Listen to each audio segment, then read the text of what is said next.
maraming kasalanan ng mga girero na kailangan nilang pagbayaran. Doon lang natin mabibigyan ng hustisya ang pagkamatay ni Alfredo. May mga dokumento akong mga OR, CR na mga lumang ambulansya na binili nila. Ang orihinal na may-ari. Divina Mondragon? Siya na lang natitirang alas natin para lumabas ang katotohanan na ako talaga ang nanalo sa eleksyon. Nasaan ang pumatay sa tatay ko? Dapat na mabuhay ka tulad mo. Dapat sa'yo mamatay! Tatay mo, tapos umalim mo din kay Tanggol. Ayun ka!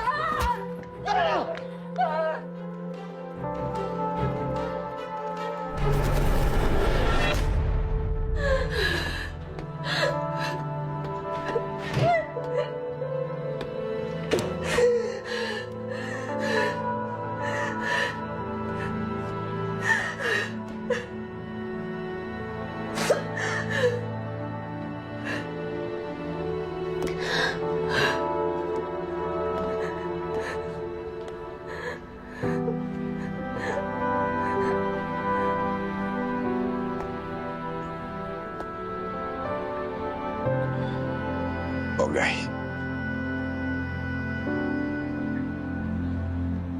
Alam ko kung gaano kasakit ang nararamdaman mo ngayon.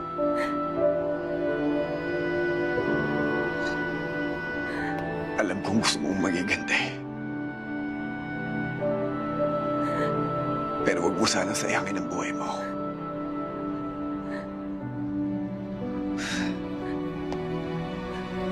Huwag mo sayangin ang pagiging pulis mo.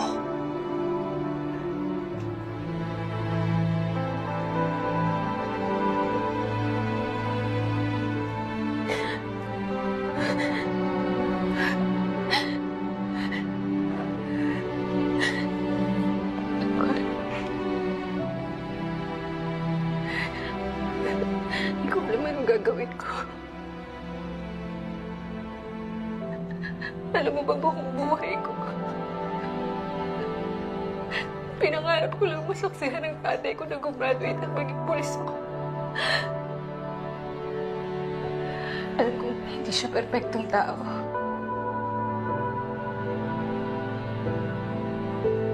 Pero para sa akin, perfecto siyang ama. Wala siyang ibang ginawa kundi itaguyan at tulungan ang pamilya namin para mabuhay kami. Kaya ako naging pulis para linisin ang pangalan niya. Pero ngayon, para saan pa? Para saan pa? Pinatay siya ng mga gerero. Pinatay siya ng mga gerero, Tanggol. Dahil sa kanya, dahil sa kanila nakulong siya ng 2 taon at naghihirap siya sa loob ng kulungan. Hindi ako papayag na hindi ako makaganti. Papatayin ko sila. Papatayin ko sila.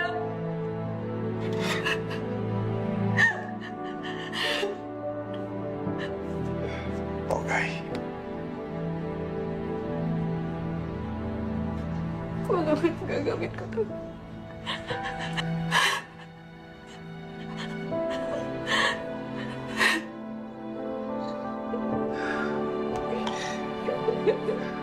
Bogay. Tutulungan kita. Tutulungan ka namin. Tutulungan ka namin para makaganti sa mga gerero. Ibabangon natin muli ang Maynila. Tutulungan natin ang mga tao. Pinapangako ko sa'yo. Bibigyan natin ng hustisya ang pagkamatay ng tatay mo.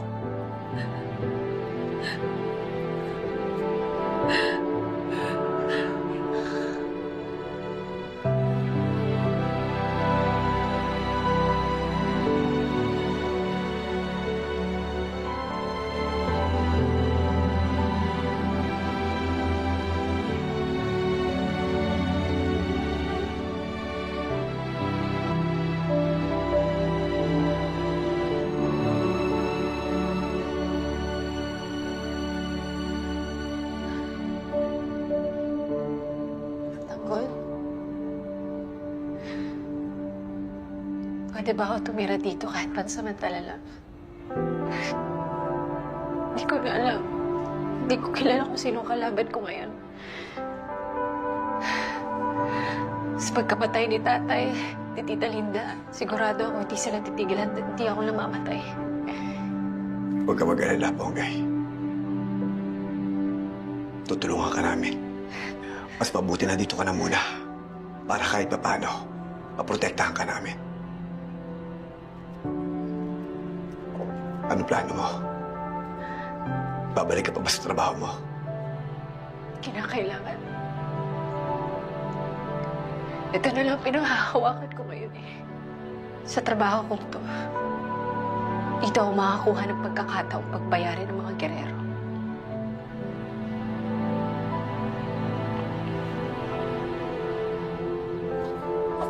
Oh, Tanggol! Anak! Ano, kamusta, ha? Kamusta kalagayan ni Ponggay? Medyo naimasmasan siya, Nay. Buti nga mapatay si Lucio eh. Buti na pigilan ko. Nay, pwede ho ba dito muna sa Ponggay? Delikado ang sitwasyon niya ngayon eh. Naku, wala naman ako nakikitang problema doon. Mabuti nga yun eh. Ligtas siya dito at saka malayo sa panganib. Sino-sino pa ba magtutulungan kundi tayo din, di ba? Pero Tanggol, hindi tayo dapat nagpakampante, lalo na nasa atin na isa sa mga taon ng mga gerero. Pero hindi ka kaya nasundan dito. Kailangan natin silang pagkandaan, Tanggol. Baka magulanta na lang tayo, bigla tayong lusubin ng mga kalaban. Sige, Boss Ramon. Mag-aanda kami bukas. Sisiguraduhin namin na hindi sila makakapasok. Maghanap kayo ng gasolina. Palibutan niyo yung buong paligid natin ng pasabog. Mga Toy, meron ba kayo dyan mga gasolina? Meron! Alam ko kung saan nakalagay. Nicolas, tulungan natin sila. Isipin namin.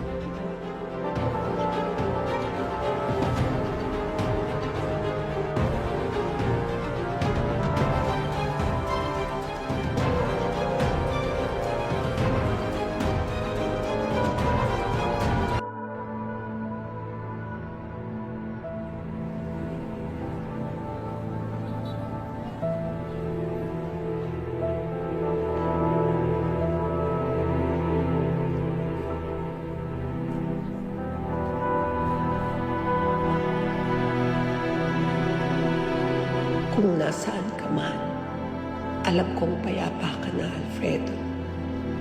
Dadalhin ko lagi ang pagmamahal mo.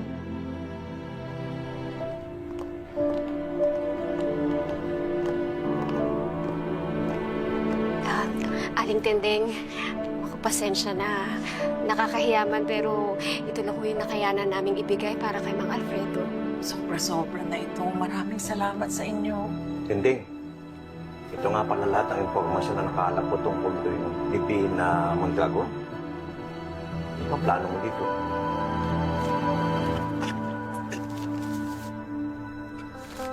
Pupuntahan ko si Tanggol. At gamit ito, patatalsikin natin ang mga gerero. Listado, katotong abet mga kaibigan. Nagkabarilan po dito sa Purok Marilag, lungsod ng Maynila kagabi. Namatay po ang mga miyembro ng tinatawag na Red Phoenix Group.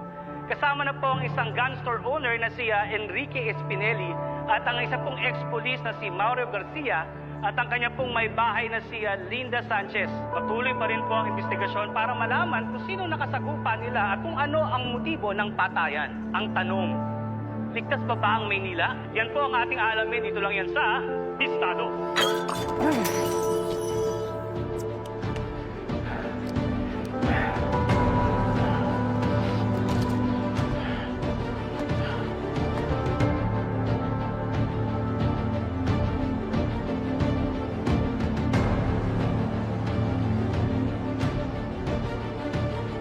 Saan yung dalawang close-in mo? Kahapon ko pa sila hindi nakikita. Just forget about it, Ma. Stupid idiots, all right? They're both incompetent. I'll let them go.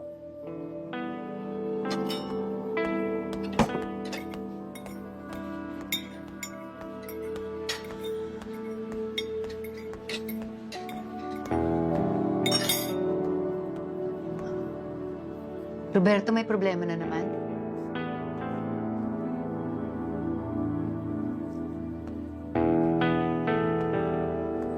Namatay ang mga tao ko sa enkwentro. Naubusin lang lahat. Jeez. Jesus, pumalpak na ng mga tirator mo, kuya. What the hell happened? Sino gumawa? Alamin ko kung sino.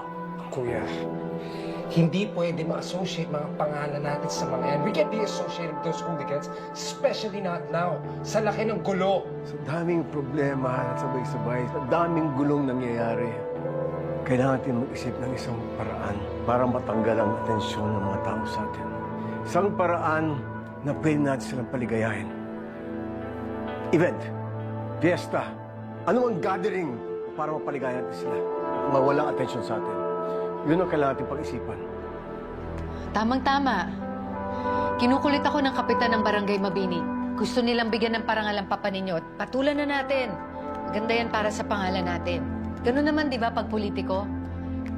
Pag may problema, edi magpa-happening agad para matanggal yung atensyon ng mga tao doon.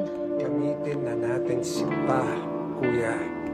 Wala siyang skandalo bilang ex-mayor. Mabango siya sa mga tao. Miguelito.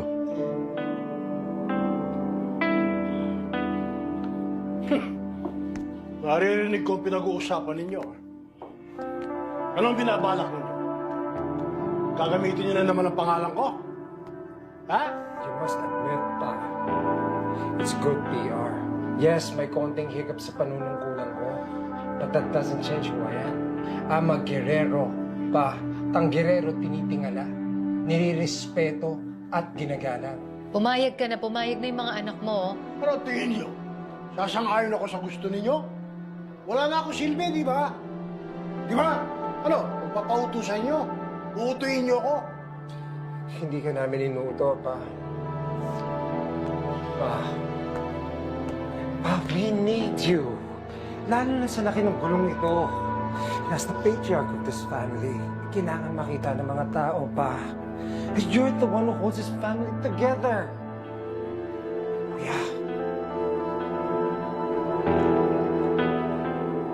Papa,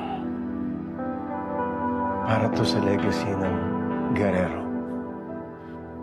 Alam naman natin lahat kung gano'ng kahirap yung ginawa mo sa unang termino. Kung gano'ng kadelikado, kung gano'ng komplikado ang pagserbisyo. Hayaan ba natin sirain ito ng iba? Hindi tayo papayag. Kailangan natin gawin to para sa legacy mo. Para sa iyo. Para sa Guerrero.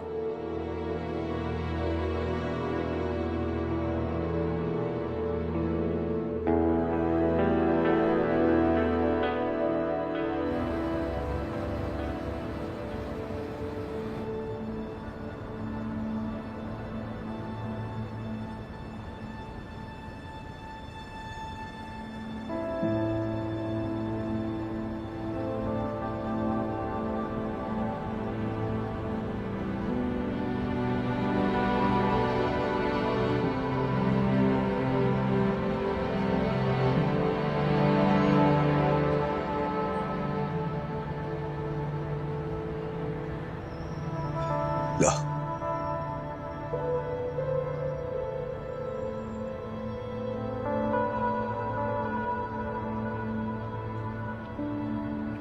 Oh. Malalim ang inisip mo, Papa. What seems to be the concern? Wala naman, anak. Iniisip ko lang, paano tayo nakarating sa ganitong sitwasyon?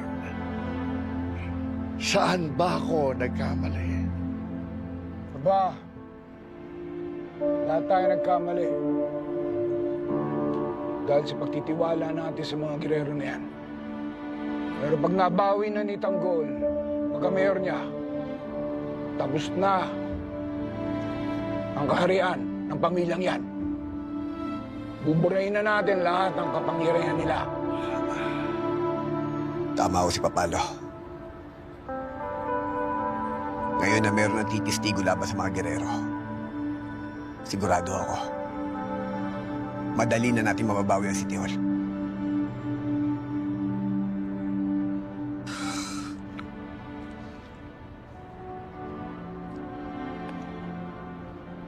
Maraming salamat. Salamat sa pagbabagong ginawa mo sa buhay namin ng iyong ama. At sa pagbabagong gagawin mo sa lungsod ng Manila. Maraming salamat.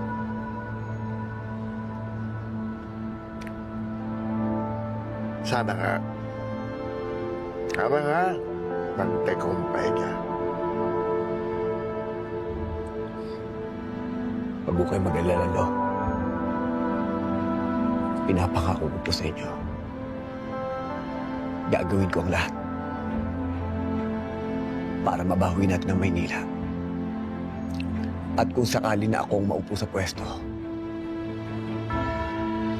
pinapangako ko po sa inyo na aayusin ko ang buong Maynila para tulungan ang lahat ng mga tao. Yeah. Well said.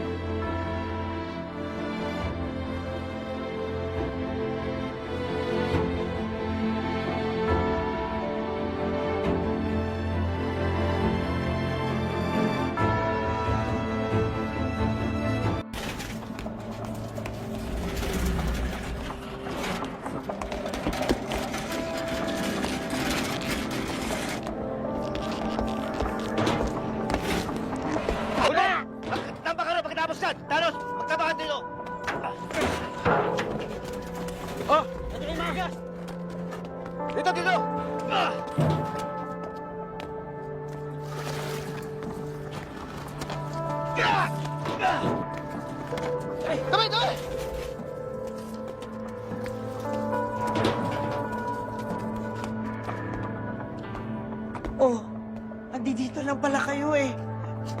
Tanggol, ano na kayo ng plano nyo? Nay, naghahanda po ngayon ng mga tropa.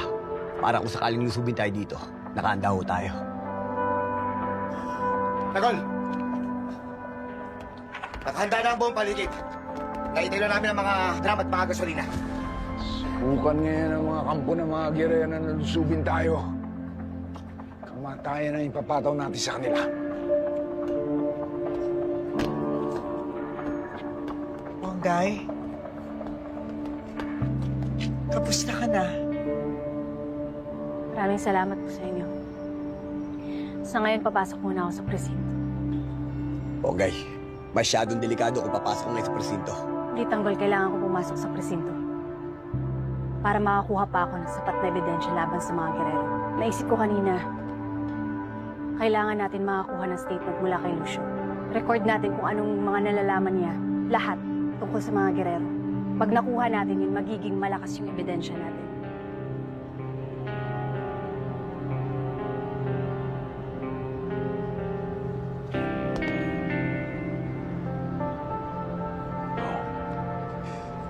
Teng,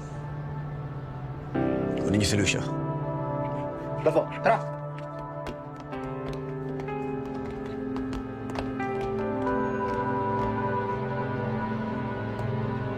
Saan na? Aray, tawag mo mo hinahin. Aray, may sugat pa ako. Sakit na ng katawan ko.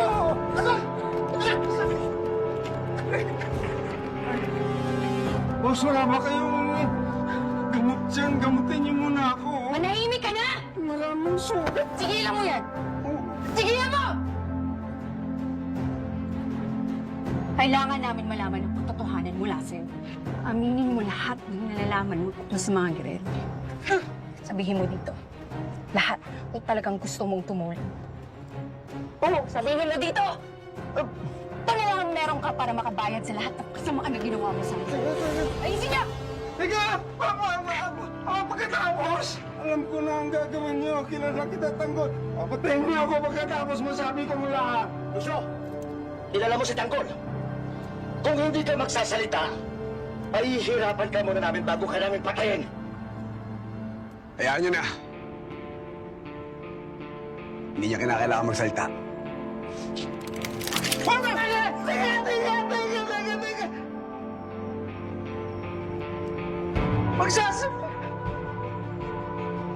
Sasalita na ako. Dahil pangako mo. Pag nasabi ko na ang mga pinaggagawa ng mga gerero, hindi mo ako papatayin. Hawakan mo yan!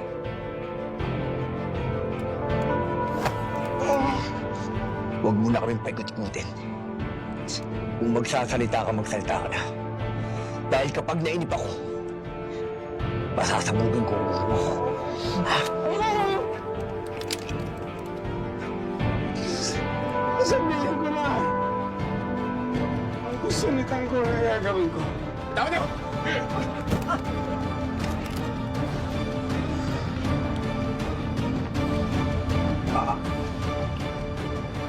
Ako si Lucio Lubiran.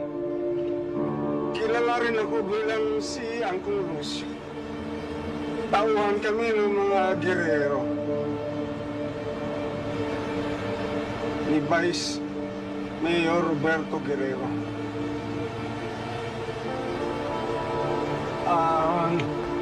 Nung mayor pa siya, inutusan niya ako kasama ng grupo ko na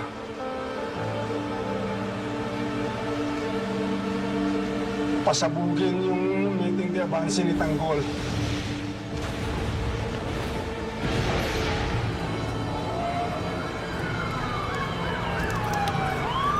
Dahil doon, ang daming namatay.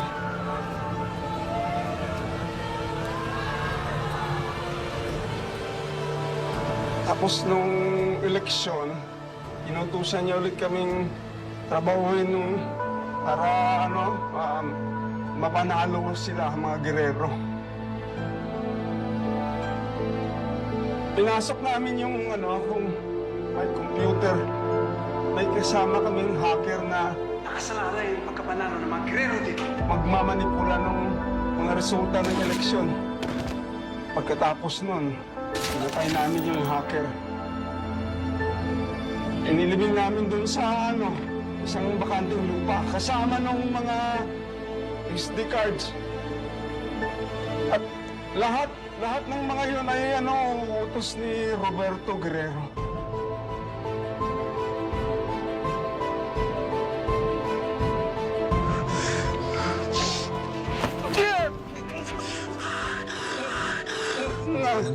Nangako ka, Tanggol, nangako ka.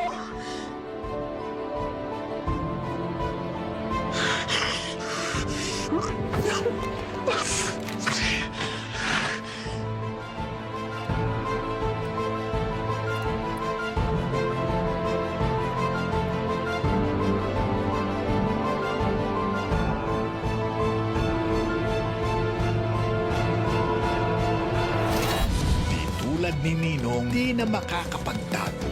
Tanggol! Tawagin mo na yung backup, lulusong na tayo. Di tulad ni Ninang, di na makakatakas. Bakit ang daming pulis na dinadeploy? Nahanap na daw po nila si Tanggol. Hindi namin alam. Pero antay, susugod ng mga pulis sa inyo. Kinakailangan nyo na umalis. Sumunod ka na sa kanila. Hindi ako mandado! Mga bala ang Aguinaldo.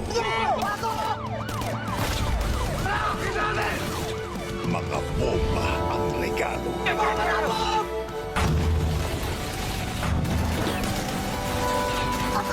Bakbaka na sa barko. Hindi pa di makatakas si Tanggol!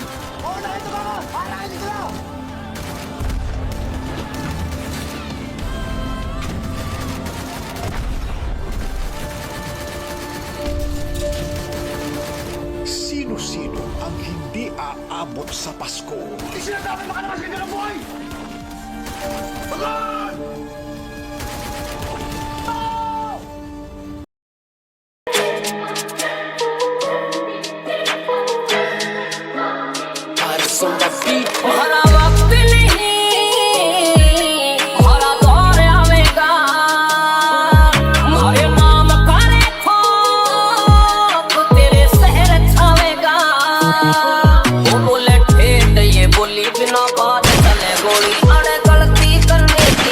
कोई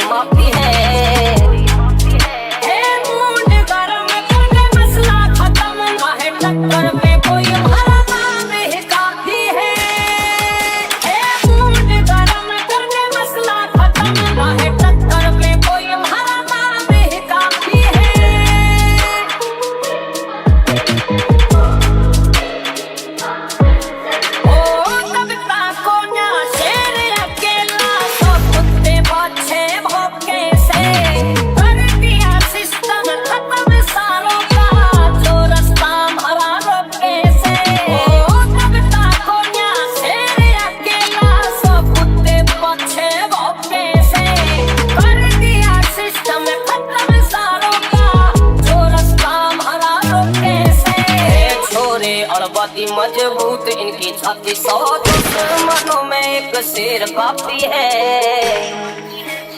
मूड गरम करके मसला खत्म ना है टक्कर पे कोई हराना भी काफी है मूड गरम करके मसला खत्म ना है टक्कर पे कोई हराना भी काफी है